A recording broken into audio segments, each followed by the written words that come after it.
What's up, motherfuckers? I thought I was recording, and it turns out I was walking around like an asshole speaking to myself for 30 minutes or whatever, right? It's pretty crazy if you think about it, but here we are. I have to do it again, motherfuckers. Raw review up in this bitch.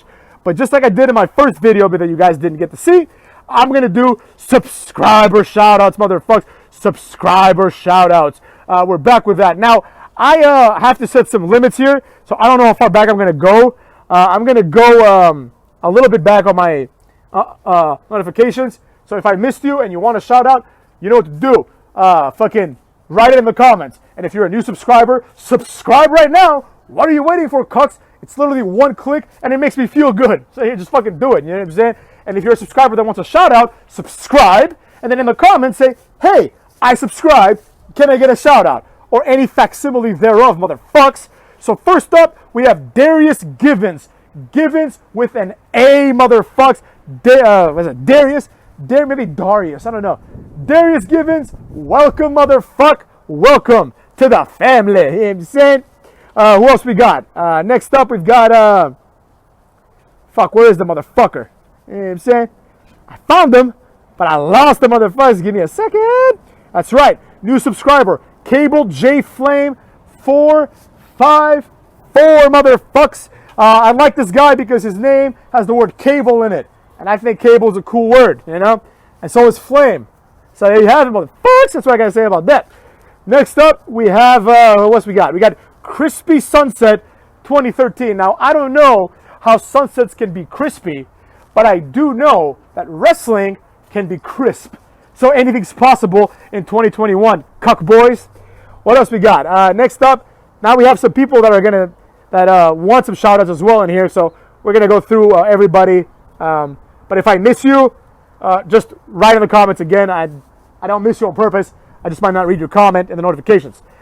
James V says, I'd like a shout out. I've been a subscriber for over a year. Thank you, James V. I have noticed you, don't get me wrong. And as you know, a few videos ago, I referenced you. I knew it was you. I remembered your face, like your little avatar picture, but I couldn't remember your name when I referenced you. But here you are, James V. I see you, motherfucker. Next up, we have Omar Halsey. Omar Halsey. What up, Omar Halsey? I like you too. You're a good cat, Omar Halsey.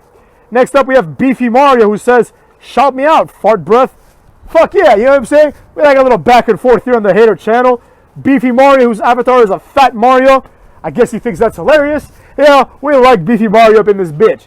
Next up, we have Captain Charisma, named, of course, after my favorite wrestler of all time, Christian. All right? Thank you for your sub, Captain Charisma, and everybody else as well. Then we have Drunk Pimp.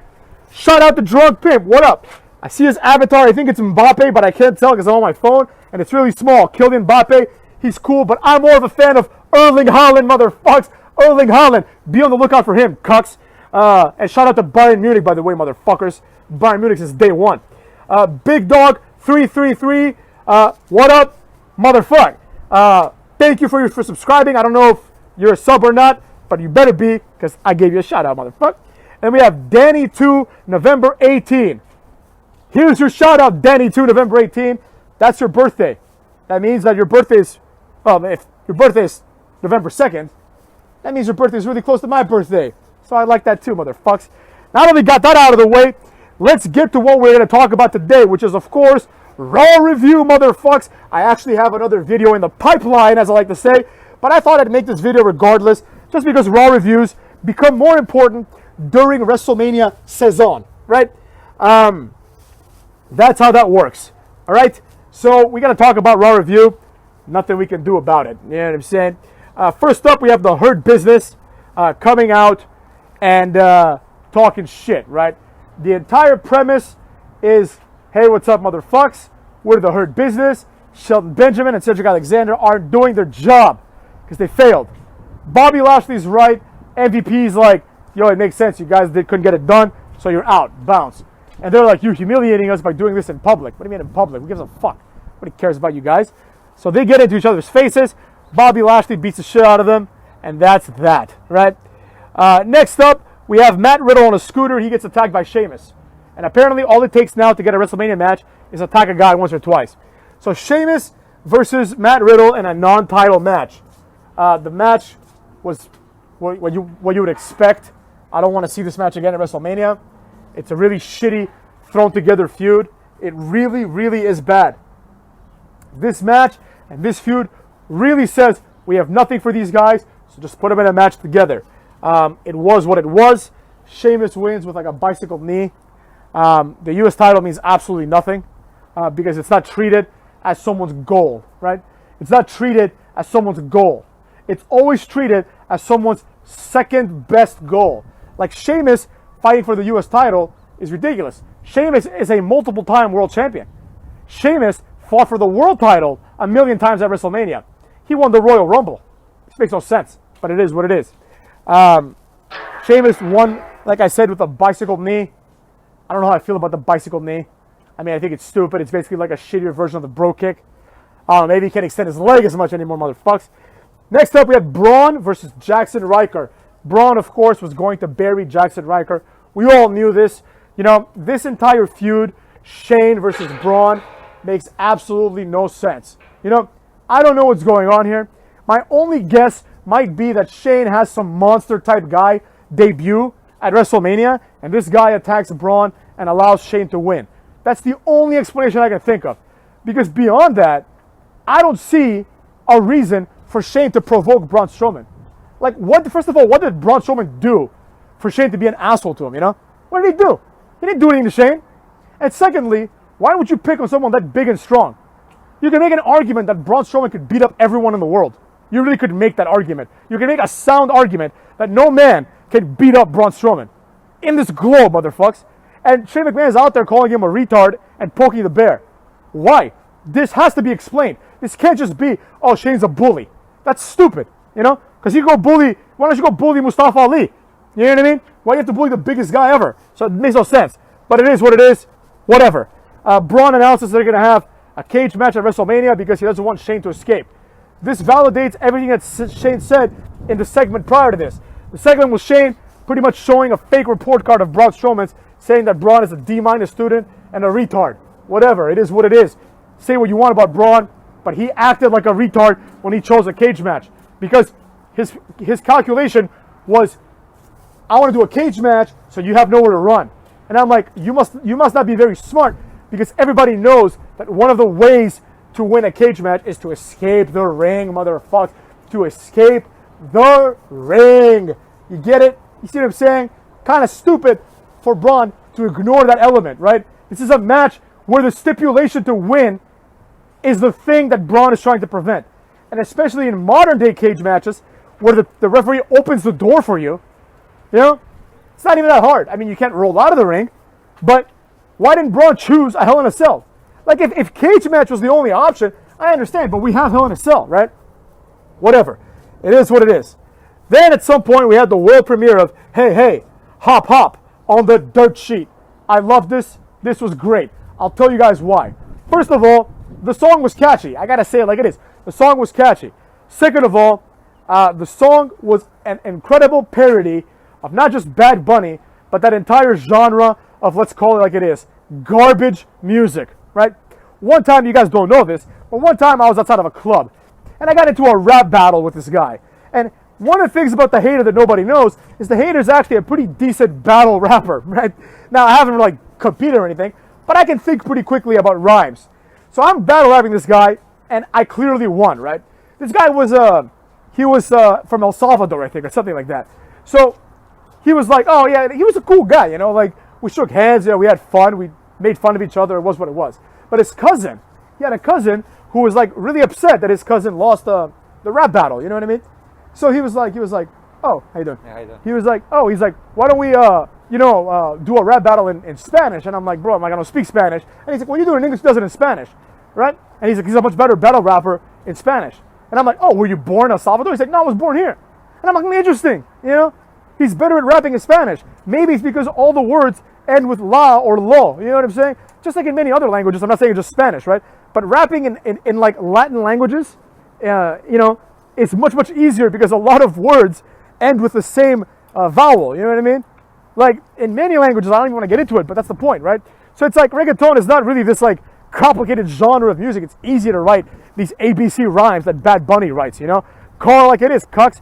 So basically, this parody made fun of all of this, right? The parody really explained how easy it is to make this music and made fun of the tropes of reggaeton, right? So like at a certain point, Miz is like, he's like, we got a lot of Balenciagas. He's like Gucci and Pradas, right? Something like that, right? He just rhymes brand names because that's what like shitty music does. It's like you take things that rhyme and are easy ABC rhymes, right? And you just put them together, right? And this is not just rap music. By far, rap has some of the most complex rhymes of all time. But let's call it like it is. A lot of modern music has that. Like, listen to country songs, motherfucks.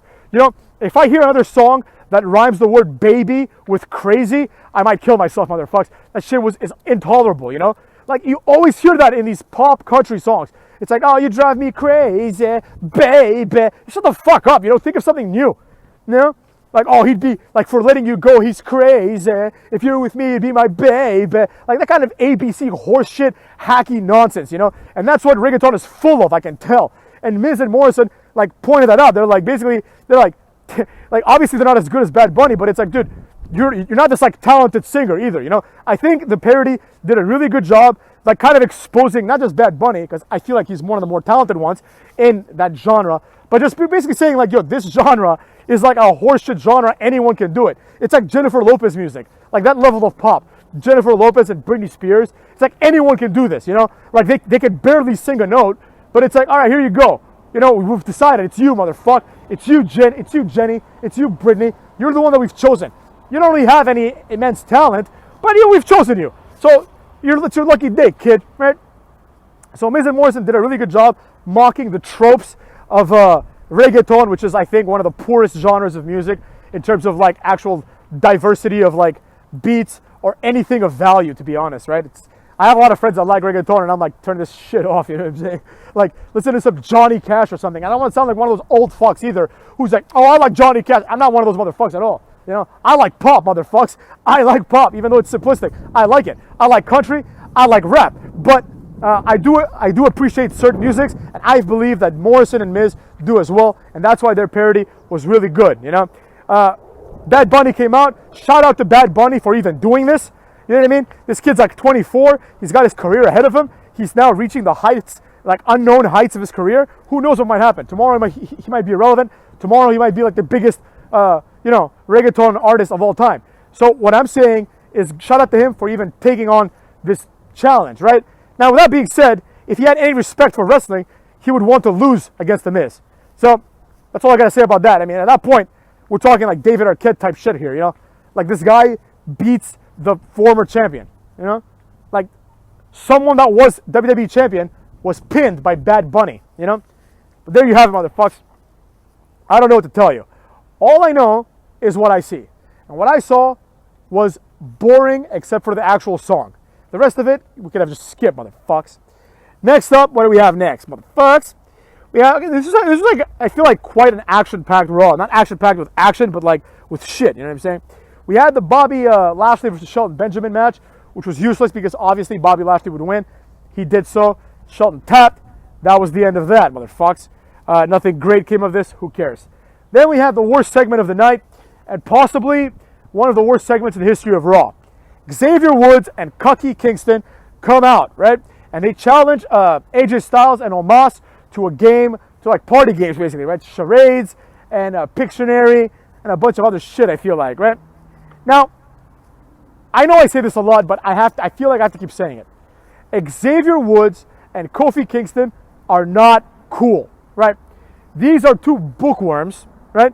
That went to the gym a couple of times, right? Well, Kofi Kingston went to the gym like twice. Xavier went to the gym 5 times, right? They went to the gym a few times, and then they became wrestlers. They are geeks, they are band nerds, and they are anime watchers. Now, I like me some anime once in a while, you know? And I like some geek shit like video games, but not to this level. These guys are fucking dweebs. Do you understand me? Dweebs. Okay? Along with the Usos, they may be the least cool people in wrestling. Straight up. Like the Usos, like, especially if the Usos went to school with Roman Reigns, who's like obviously like the alpha of that family, you know, They're probably like his little shitty cousins no one liked. You know what I mean? So they're a bunch of nerds. The Usos end them. And like those like Aiden English, like that type of wrestler, like these fucking dweebs. You know, these like, oh, I like to watch plays type motherfucks, right? They're not cool. You know, when you turn on TV and you see like fucking, I don't know, Sami Zayn, you're like, that guy's not cooler than me. I don't admire him at all. Like, he sucks. Get this garbage off my TV. So, to really accentuate the amount of nerd nonsense, they played a few party games, right? For some reason, AJ Styles was participating in this. At a certain point, Omos spoke up almost as if I instructed him on exactly what to say. I felt like Omos was speaking for me. He was like, what the hell is this shit, basically? He's like, we don't have to win party games to become champions. You know what I mean? And that was a very, very good point. It was like, well, what the fuck are we doing here? You know? Why isn't Omos beating the shit out of Xavier Woods and Kofi Kingston, right? And proving that he is superior? You know? Why is the mind games of the New Day working on them? Like, no doubt about it. New Day is obviously a team with more experience. Omos has never wrestled. You know? In WWE, that is. So, of course, obviously, like, they're more experienced. That should be a point that AJ Styles concedes immediately. You know? Now, to really, really point out the fact that Xavier Woods and Kofi Kingston have absolutely no idea of what is cool and what is funny and what is fun, right? For the last few weeks, I've noticed they've had them just speak in weird accents. Like mid-sentence, right? Kofi Kingston says, we're going to play charades instead of charades, right? And then Xavier does the whole like, oh, that's how you say it in French, I think, haha, right? No, not funny. Not funny, motherfucks. If you see that shit in a bar, you'd be like, who the fuck are these dweebs? Get away from me, you fucking loser. I don't want to hear any commentary from your dumb ass, you know, with all this kind of shitty humor, right? Last week, Kofi Kingston, mid-sentence, starts speaking in this like, aristocratic accent. You know, what the fuck was that all about? Like, does no one like go to these guys after the promo and say, hey, that shit was stupid. Don't do that. People don't respond well to people that change accents mid-sentence. I know Kofi Kingston is known for changing accents because this guy has zero personality, right? And he has to manufacture one by making funny accents and being a douche. You know, he has zero personality. You know what charisma really is? It's like when you see someone and you're like, this person does not have an identity. This person is not someone. This person will always latch on to different identities. First, Kofi Kingston, and I don't just mean in wrestling, I mean in life. Now, I get it. Kofi Kingston is a wrestler, so he has to do this part of his job. But the facts are what the facts are. First off, Kofi Kingston becomes like Jamaican, right? And then afterwards they explain that he really likes reggae music, right? And he really likes Jamaica. So that's why he's Kofi Kingston, named after Kingston, Jamaica, right? Like, how cringy is that? Imagine if someone told you that in real life, you know? Then we have Kofi Kingston becomes New Day Jabron, you know, with the blonde hair for some reason. What the fuck? Who told him that was a good idea, by the way? But anyways, with the blonde hair, right? He joins the New Day, gets blonde hair eventually, and now he's a video game nerd, you know? Not cool. Another not cool shift, right? But this whole accent thing, talking with an aristocratic accent, is so cringy. Like, why would anyone do this? Like, anyone that does this is a fucking loser. You know what I'm saying? I was watching this stream, right? It was like some video game stream, and some guy kept talking. He was British of some kind, right? Some kind of Great Britain motherfucker, right? And he kept saying, like, he kept enunciating his R's, right? When he spoke normally, he just said, like, R's in words, like normal, right? But for some reason, he would say things like random, something like that, right? I'm like, who the fuck told this guy this was cool? And I'm like, okay, I forgive him. He's a video game geek. He's like a speedrunner or something, right? And he's a nerd. He doesn't know what's cool. You know, he's been playing video games all his life. He's never been to parties. He doesn't know what a vagina smells like, right? Neither has Kofi Kingston and Xavier Woods probably, you know? But, like, the realities are what the realities are. Random accents, nerd shit. Let's move on from this because I'm tired of talking about this cuckold Kofi Kingston. Now, what else we got here, motherfucks? We had, what's it called? Alexa Bliss and Randy Orton as well. But let's focus on the Alexa Bliss promo. Randy Orton's promo was basically like, I'm going to beat up the Fiend at WrestleMania at the end. Alexa Bliss came out with a Jack in the Box and informed us that this was called the devil in a box or a demon in a box back in the day. Because people believed you could put a demon in a box and weaken it. I nearly fell asleep after this boring-ass explanation Alexa Bliss gave me. Afterwards, cuck boys, Alexa Bliss was like, oh, when the Fiend was burned, much like a Jack in the Box or a Fiend in the Box, right? He didn't die. He was weakened. He was trapped, right? And I'm like, okay, well, how do you kill this motherfucker, right? How do you kill this guy? I want to know so I can go do it myself at this point, man. I don't want to see this guy on TV anymore. You know what I mean? Fucking asshole, right? I have no interest in this match. I don't care at all, obviously. But I will say this. It got me thinking. I was thinking to myself, The Fiend is a whole different character from Bray Wyatt, right? They're completely different. Like, if you look at Swamp Retard Bray Wyatt and compare him to Fiend/Children's Show's character Bray Wyatt, right? These are two entirely different characters. Like, Fiend and Children's Show Bray Wyatt are presented as a different character from the real Bray Wyatt. Now, obviously, the character work and the character writing is identical, right? They're the same guy. You know, it's the same fucking shit. This is the scary guy, now he wears a mask. However, they are presented as completely different characters. Like, it's like the old Bray Wyatt is dead. This is the new one. It's like when Undertaker became American Badass, right? Except that was actually a different character, but you know what I mean. It's presented as like that part of Undertaker is done. Now we're here. Here's the problem with that, motherfucks. And I'll tell you. Here's the problem with that. If you are going to conceive a Bray Wyatt-esque character called The Fiend, who is identical to Bray Wyatt in every way in terms of his character, just a scary guy who says nothing, right? He's never cut a good promo in his life because he's never said anything of value. You know? Why not just leave regular Bray Wyatt alone and preserve what little popularity he has and take a jobber and put a mask on him and call him The Fiend. And then The Fiend can be a new character, right? Not someone that's been like destroyed a million times by better wrestlers. Take Bronson Reed, put a mask on him, and make him The Fiend. Take anybody who is large and strong looking and make him The Fiend. That's all you need to do. Why encumber Bray Wyatt with this horseshit? And why ruin what little Bray Wyatt character you had going that people may have still liked? Why ruin all this? You know? It makes no sense, motherfuckers, when they do this. Think about it. Remember when Kane wrestled Imposter Kane? Yeah. You know who that was? Festus, motherfuckers. Luke Gallows. You know, before he was Festus, he was Imposter Kane. How easy is that shit? They're like, you're big, put on a Kane mask. You're Imposter Kane now. You're going to go to the pay-per-view. Good luck, kid. Right? Just like that. You don't need Festus to have any abilities to become Imposter Kane. Just like you don't need anybody to have any abilities to become The Fiend. It's a wasted opportunity. If you're going to introduce this character, use it on someone who can't wrestle or who's not over or anything like that, right? Don't take Bray Wyatt and present the same exact character, just call him The Fiend. If Bronson Reed debuted like this, it would be new. It would be like, oh, Bronson Reed was a fat guy who just walked around and did nothing. Now he's The Fiend.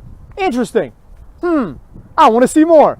But when you see Bray Wyatt turn into The Fiend, you're like, oh, it's just Bray Wyatt. His music is different and he has a mask. That's literally all they changed. You know? He doesn't cut his shit promos anymore. That's kind of good.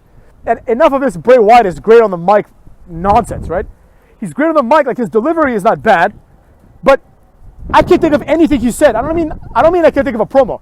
I can't think of anything Bray Wyatt has ever said in his career that made sense. Like, name one comment he made that wasn't like profoundly retarded.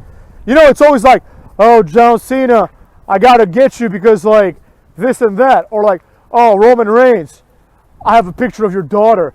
Anyone but you, Roman. What the fuck was that? Like, none of that made sense. Like, why would he do this, you know? Nonetheless, it is what it is. No one really cares. But this was stupid. This explanation was unnecessary, and you don't need to explain things like The Fiend. You really don't. People who are not retarded have already abandoned The Fiend, probably. I'm sure there's a few diehards out there, a few diehard Bray Wyatt fans, but for the most of us, we don't care, I think. Right? And the ones that haven't abandoned him are never going to abandon him, so who gives a shit, you know? We had Naomi versus Shayna Basler. Naomi wins. Who cares? The Shayna Basler segment that mattered was later on the night. Or was it early? I think it was later, right?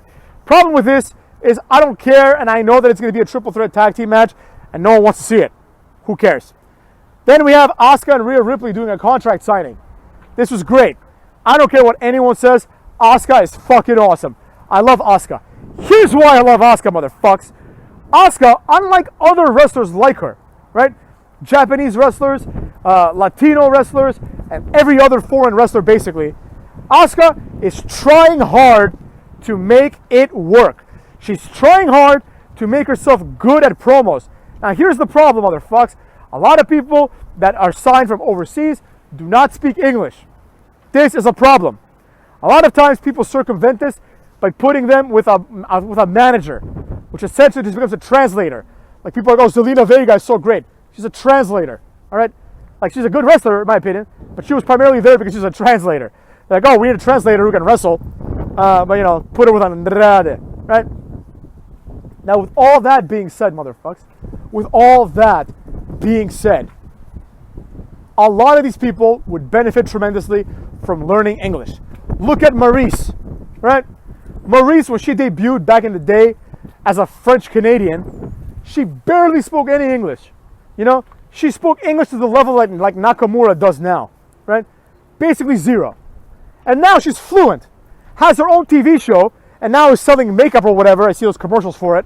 Yeah, she's made something of herself, and primarily it had to do with her learning English. You know, also other elements, but she had to learn English. So there you go, motherfuckers. Learning English is important if you want to come work in America. Now, Japanese people have a lot of trouble learning English just because it's hard as a Japanese person to learn English. Much like it's hard for an Anglophone to learn Japanese.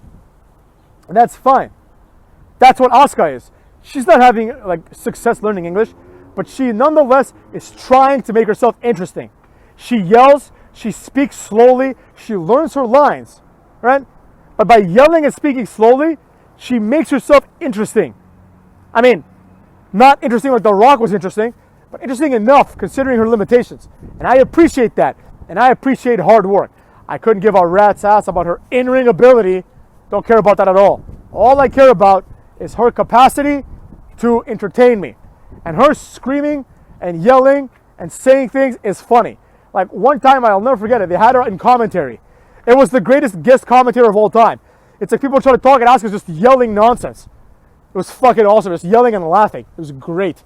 So anyways, Rhea Ripley says, I'm going to kick your ass. Asuka says, Rhea, your confidence is like you're overconfident, right? And your confidence is borrowed, not earned.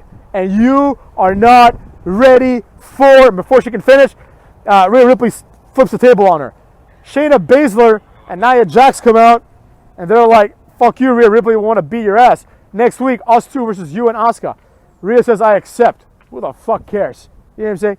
Rhea Ripley sucks already, number one. Two, I'm tired of this trope of two rivals fighting the tag team champions. I'm sick of it, man. I'm sick of this shit.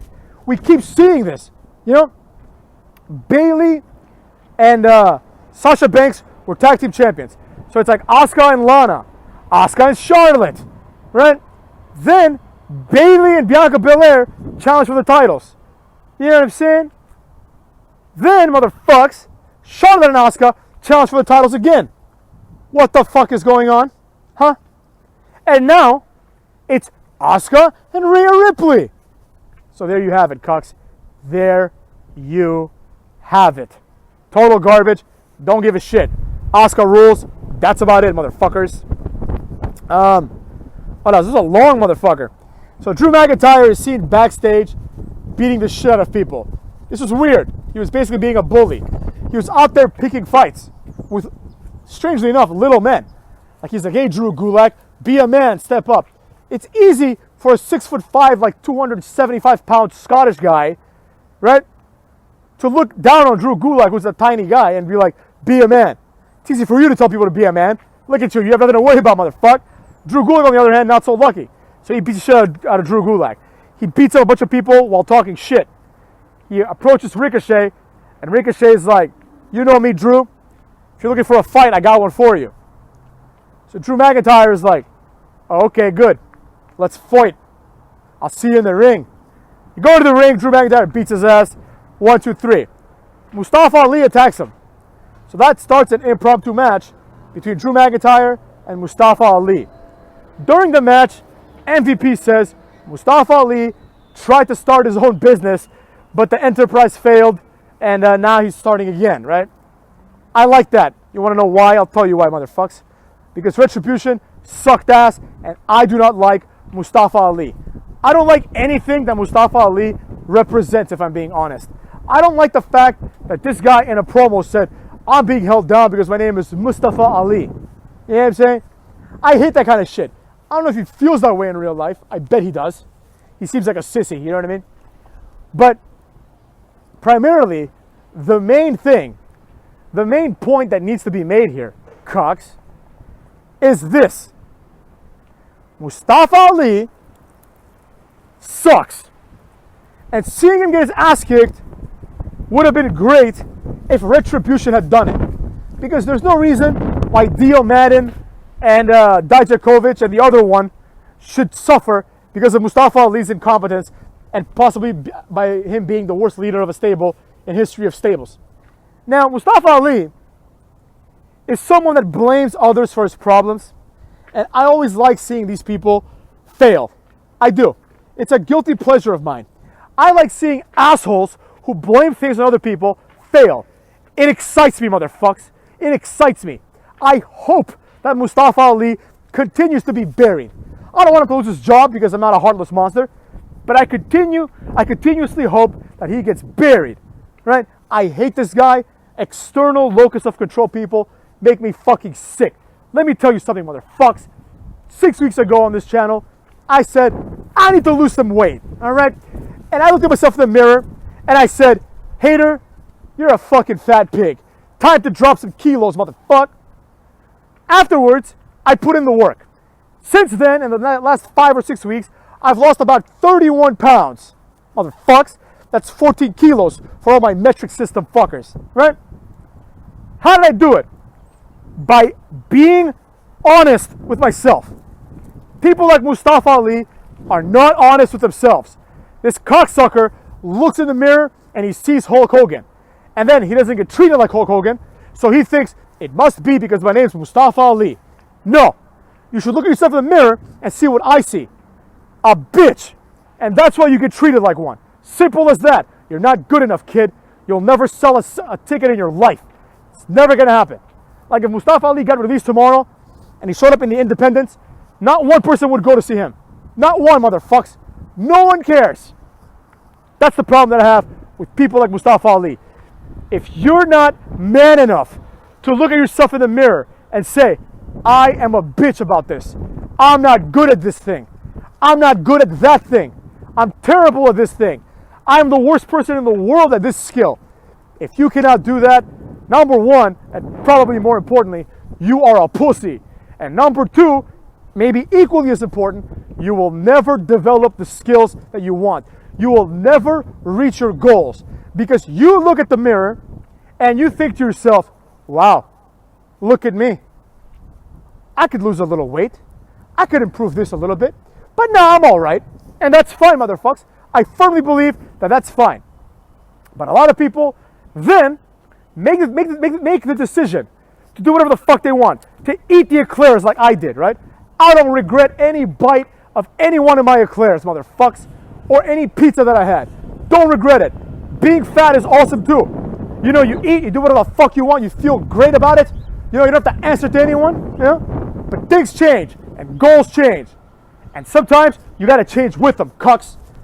That's all I gotta say about that. You see what I'm saying? People like Mustafa Ali, they don't try to get better. They don't understand that the only reason he has the job is because his name is Mustafa Ali. Otherwise, motherfucks, they would put Arya Davari in there, or they would put Tony Nese in there. It just sucks because we've already had a Davari, you know? They put Tony Nese in there, they put anybody else in there, you know? The only reason Mustafa Ali's in the position he's in is because of his name.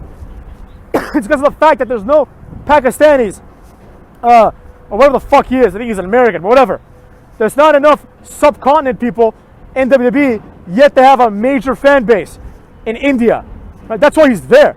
You know, people talk about Jinder Mahal, but look at Jinder Mahal. Look at the difference between Jinder Mahal and Mustafa Ali, motherfucks. Jinder Mahal gets fired, he busts his ass, gets hired again, becomes champion. Mustafa Ali doesn't do any of those things and just complains about, oh, Mustafa Ali, bitch. That's what I gotta say about that.